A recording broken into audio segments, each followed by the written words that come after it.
નમસ્કાર મિત્રો, શેરબજાર ગુજરાતી યુટ્યુબ ચેનલમાં તમારા બધાનું સ્વાગત છે। તો મિત્રો, શેરબજારમાંથી કમાણી કરવા માટે ઘણા અલગ અલગ રસ્તા છે। કોઈ ટ્રેડિંગ કરીને શેરબજારમાંથી કમાણી કરતું હોય છે, તો કોઈ શોર્ટ ટર્મ ટ્રેડિંગ કરીને, અથવા તો પછી કોઈ સ્વિંગ ટ્રેડ કરીને શેરબજારમાંથી કમાણી કરતું હોય છે। અને જો કોઈ ઇન્વેસ્ટર લાંબા ગાળાનું રોકાણ કરીને શેરબજારમાંથી કમાણી કરવા માંગતો હો, તો એને પણ સારી એવી કમાણી થતી હોય છે લાંબા ગાળે। અને જો તમે લોંગ ટર્મ ઇન્વેસ્ટર હોવ, તો તમે એકવાર શેર લીધા પછી લાંબા ટાઈમ સુધી શેરની લે વેચ નથી કરતા। એવામાં કંપનીઓ તરફથી રોકાણકારોને ખુશ કરવા માટે ડિવિડન્ડ આપવામાં આવતું હોય છે। ત્યારે આ વર્ષે આપણે વાત કરવાના છીએ કે 10 એવી કંપનીઓએ તગડું ડિવિડન્ડ આપ્યું છે રોકાણકારોને, જેને રોકાણકારોના ખિસ્સા ભરીને રૂપિયા મળ્યા છે। તો મિત્રો, આપણે વાત કરવાના છે 10 એવી કંપનીઓ વિશે, જેણે આ વર્ષે રોકાણકારોને ભરપૂર માત્રામાં ડિવિડન્ડ આપીને માલામાલ બનાવે છે। અને જો તમે સારી કંપની હોય ને ડિવિડન્ડ રોકાણ કરો તેમાં લાંબા ગાળા માટે, તો તમને તેના ડિવિડન્ડથી જ તમને સારી એવી આવક થતી હોય છે। તો આ કઈ કઈ કંપનીઓ છે અને કેટલા રૂપિયાનું ડિવિડન્ડ આપ્યું છે, એના વિશે આપણે તમામ માહિતી ડિટેલમાં જોઈએ।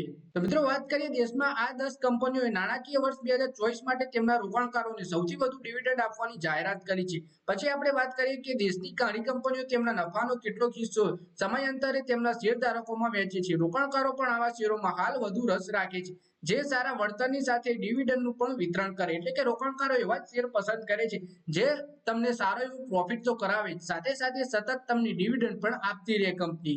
ડિવિડન્ડ વિતરણ કંપનીઓ પર રોકાણકારોનો વિશ્વાસ પણ વધુ મજબૂત હોય છે। ડિવિડન્ડના કારણે રોકાણકારોને પણ નિયમિત આવક પણ મળતી રહેતી હોય છે। તો મિત્રો, સૌથી પહેલો શેર છે MRF નો। દેશમાં સૌથી વધુ ડિવિડન્ડનું વિતરણ કરતી ટોચની 5 કંપનીઓમાં MNC એટલે કે જો કે ટોપ 10 ની યાદીમાં સામેલ MRF શેર ભારતીય મૂળની કંપની છે। દેશની સૌથી મોટી ટાયર ઉત્પાદન કંપનીએ 200 રૂપિયાના ડીએસપી સાથે છઠ્ઠા ક્રમે હતી। કંપનીનો શેર લગભગ 1.3 લાખ રૂપિયાના પ્રતિ શેર ઉપર ટ્રેડ કરી રહ્યો હતો। MRF એ 200 રૂપિયાનું ડિવિડન્ડ આપ્યું હતું। પછી બીજો શેર છે પ્રોક્ટર એન્ડ ગેમ્બલ હેલ્થ નો। તો કંપનીનો ચોખ્ખો નફો 2041 કરોડ રૂપિયા રહ્યો। કંપનીએ 150 રૂપિયા પ્રતિ શેરના વિશેષ ડિવિડન્ડની જાહેરાત કરી છે। આ સાથે પ્રોક્ટર એન્ડ ગેમ્બલ હેલ્થે નાણાકીય વર્ષ માટે શેર દીઠ કુલ 200 રૂપિયાનું ડિવિડન્ડ જાહેર કર્યું છે। નાણાકીય વર્ષ 2023માં કંપનીએ શેર દીઠ 95 રૂપિયાનું ડિવિડન્ડ ચૂકવ્યું હતું રોકાણકારોને। પછી ત્રીજી છે પ્રોક્ટર એન્ડ ગેમ્બલ હાઇજીન નો શેર। તો કંપનીનો ચોખ્ખો નફો 603 કરોડ રૂપિયા રહ્યો છે। કંપનીએ શેર દીઠ 160 રૂપિયાનું ડિવિડન્ડ જાહેર કર્યું છે। આ આંકડો 2017 બાદ સૌથી વધુ છે। વર્ષ માટે કુલ ડિવિડન્ડમાં કંપની 60 વર્ષની ઉજવણી માટે શેર દીઠ 60 ના એક વખતના વિશેષ ડિવિડન્ડનો પણ સમાવેશ થાય છે। પછી છે 3M ઇન્ડિયાનો શેર। તો 3M ઇન્ડિયાના શેરે ગયા વર્ષે ડિવિડન્ડ ચૂકવવાનું શરૂ કર્યું હતું। અમેરિકા સ્થિત 3M ઇન્ડિયાની ભારતીય શાખાએ હવે નાણાકીય વર્ષ 2024 માટે 685 રૂપિયાનું બમ્પર ડિવિડન્ડ જાહેર કર્યું છે।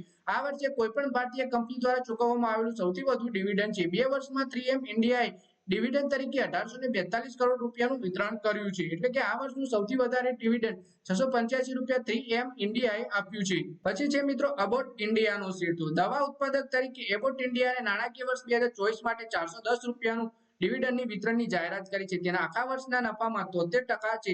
એબોટ લેબોરેટરીઝનું એકમ એબોટ ઇન્ડિયા નાણાકીય વર્ષ 2018 થી 2023 વચ્ચે દર વર્ષે ડિવિડન્ડનું વિતરણ કરે છે। પછી છે બોચનો શેર। તો બોચનો ડિવિડન્ડ ટ્રેક રેકોર્ડ સારો છે। કંપનીએ છેલ્લા 5 વર્ષથી રોકાણકારોને સારું ડિવિડન્ડ આપી રહી છે। ગયા વર્ષે 480 રૂપિયાનું ડિવિડન્ડ ચૂકવ્યા બાદ બોચે નાણાકીય વર્ષ 2024માં 375 રૂપિયાના ડિવિડન્ડની જાહેરાત કરી છે। નાણાકીય વર્ષ 2024માં બોચનો ચોખ્ખો નફો 75% વધી 2491 કરોડ રૂપિયા થઈ ગયો હતો। પછી મિત્રો, આપણે પેજ ઇન્ડસ્ટ્રીના વિશે વાત કરીએ તો બેંગ્લોરમાં મુખ્ય મથક ધરાવતી પેજ ઇન્ડસ્ટ્રી લોકપ્રિય ઇનરવેર બ્રાન્ડ જોકીની માલિકી ધરાવે છે। પેજ ઇન્ડસ્ટ્રી પણ હવે દેશમાં સૌથી વધુ ડિવિડન્ડ વિતરણ કરતી કંપનીઓની યાદીમાં સામેલ થઈ ગઈ છે। પેજ ઇન્ડસ્ટ્રીનો ચોખ્ખો નફો 569 કરોડ રૂપિયા રહ્યો છે। ઇબીટા એ પણ 1.1% વધી 872 કરોડ રૂપિયા થઈ ગયું છે।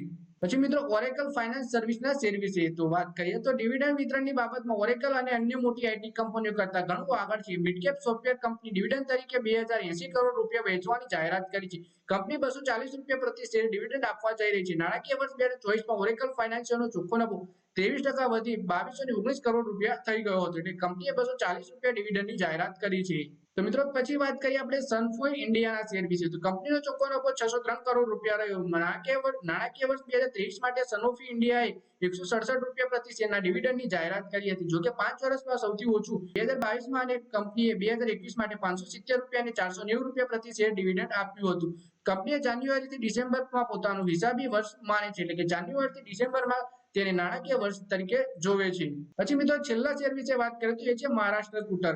બજાજ હોલ્ડિંગની ઇન્વેસ્ટમેન્ટની માલિકી કંપની મહારાષ્ટ્ર સ્કૂટરે નાણાકીય વર્ષ 2024 માટે શેર દીઠ 170 રૂપિયાના ડિવિડન્ડની જાહેરાત કરી હતી. છેલ્લા 4 વર્ષથી સતત ડિવિડન્ડમાં વધારો કરી રહી છે કંપની. નાણાકીય વર્ષ 2021માં કંપનીએ 50 રૂપિયાનું ડિવિડન્ડ ચૂકવ્યું હતું. તો મિત્રો આ વિડીયોમાં આપણે 10 એવા શેર વિશે વાત કરી જે રોકાણકારોને બમ્પરથી પણ બમ્પર ડિવિડન્ડ આપે છે. એટલે કે કોઈ એવી કંપની નથી જેને 150 રૂપિયાથી ઓછું ડિવિડન્ડ આપ્યું હોય. દરેક કંપની 200, 300, 400, 500 અને છેલ્લું 685 રૂપિયા હાઈએસ્ટ ડિવિડન્ડ છે આ વર્ષે ચૂકવવામાં આવ્યું છે. તો મિત્રો જો તમે આવી ડિવિડન્ડ ચૂકવતી કંપનીઓમાં રોકાણ કરો તો વર્ષે તમને સારી એવી કમાણી તો થાય છે, સાથે સાથે શેરમાં પણ તમને નફો મળતો હોય છે, જેથી કરીને ડિવિડન્ડની આવકથી તમારું ઘર ચાલી શકે. તો મિત્રો આ વિડીયોમાં બસ આટલું જ. હવે મળીએ આવનારા વિડીયોમાં. ત્યાં સુધી વિડીયોમાં લાઈક કરો, કોમેન્ટ કરો અને વિડીયો પોતાના મિત્રો સાથે ફેસબુક, ઇન્સ્ટાગ્રામ, વોટ્સએપ બધી જગ્યાએ શેર કરો. શેર બજારની આવી માહિતી ગુજરાતીમાં જોવા માટે તમે ચેનલને સબસ્ક્રાઇબ કરી ઘંટડી પર દબાવી દેજો.